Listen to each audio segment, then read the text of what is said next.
রহমানির রহিম। সুশীল ফোরাম কর্তৃক আয়োজিত আজকের এই কর্মসূচির ফেলানী হত্যা দিবসের কর্মসূচির সভাপতি, সুশীল ফোরামের কেন্দ্রীয় কমিটির সভাপতি জনাব জাহিদ, সঞ্চালক শামীম, উপস্থিত জাতীয় নেতৃবৃন্দ, সাংবাদিক, বুদ্ধিজীবী, সর্বস্তরের জনতা, আসসালামু আলাইকুম ওয়া রাহমাতুল্লাহি ওয়া বারাকাতুহু। আপনারা জানেন, দীর্ঘ এক যুগ পূর্বে এই দিনে আমাদের বর্ডারে ফেলানীকে হত্যা করে তারের কাঁটার সাথে ঝুলিয়ে দিয়েছিলেন ভারতীয় আগ্রাসন বাহিনী।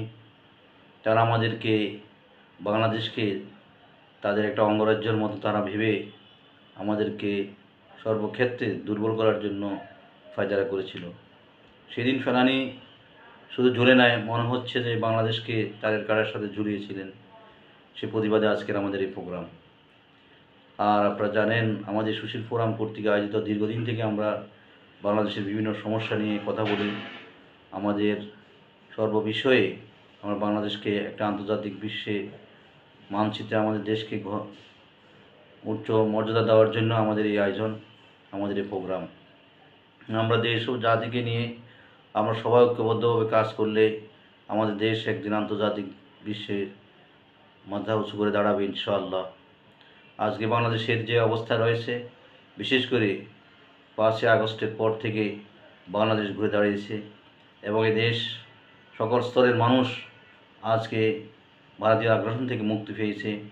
আমরা যেন 1971 সালে স্বাধীন হয়েছি, কিন্তু পাকিস্তানের হানাদার বাহিনী থেকে আমরা স্বাধীন হয়েছি ঠিকই, তারা আমাদের সাথে বৈষম্য আচরণ করেছিল, কিন্তু তাদের হাত থেকে আমরা আবার ভারতীয় হাতে যেমন বন্দী হয়েছিলাম। দীর্ঘদিন আমরা স্বাধীনতা পেয়েও স্বাধীনতা ভোগ করতে পারি নাই তাদের এই অপচেষ্টার কারণে।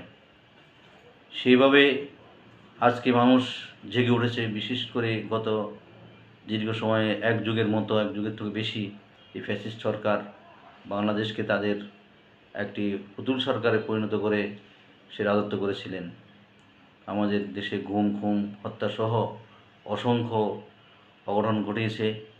5ই আগস্ট ছাত্র জনতা এবং এদেশের সেনাবাহিনী সহ সকল ঐক্যবদ্ধভাবে আমরা সেই দিন সেই ফ্যাসিস্ট সরকারকে প্রতিহত করে একটি জাতীয় সরকার, একটা বাংলাদেশের গণমানুষের সরকার, বাংলাদেশ মানুষের কল্যাণের সরকার আমরা প্রতিষ্ঠা করেছি।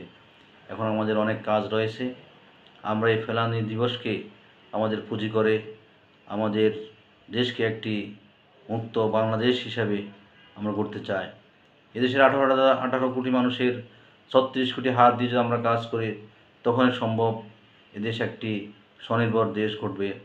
আমাদের বুদ্ধি, আমাদের যোগ্যতা, আমাদের মেধাকে কাজে লাগে আমাদের বর্তমান সরকার প্রধান ডক্টর ইউনূস সাহেবের নেতৃত্বে আমরা একটি সুন্দর সুশৃঙ্খল রাষ্ট্র গঠন করার জন্য যে সংস্কারের কাজ হাতে নিয়েছেন, এই সংস্কার কাজে আমাদেরকে সহযোগিতা করে একটি শান্তিপূর্ণ, একটা সুষ্ঠু অবাধ নির্বাচনের মাধ্যমে যে সরকার আসবে, সেই সরকার এই দেশকে একটা স্বনির্ভরশীল দেশ পরিণত করবে।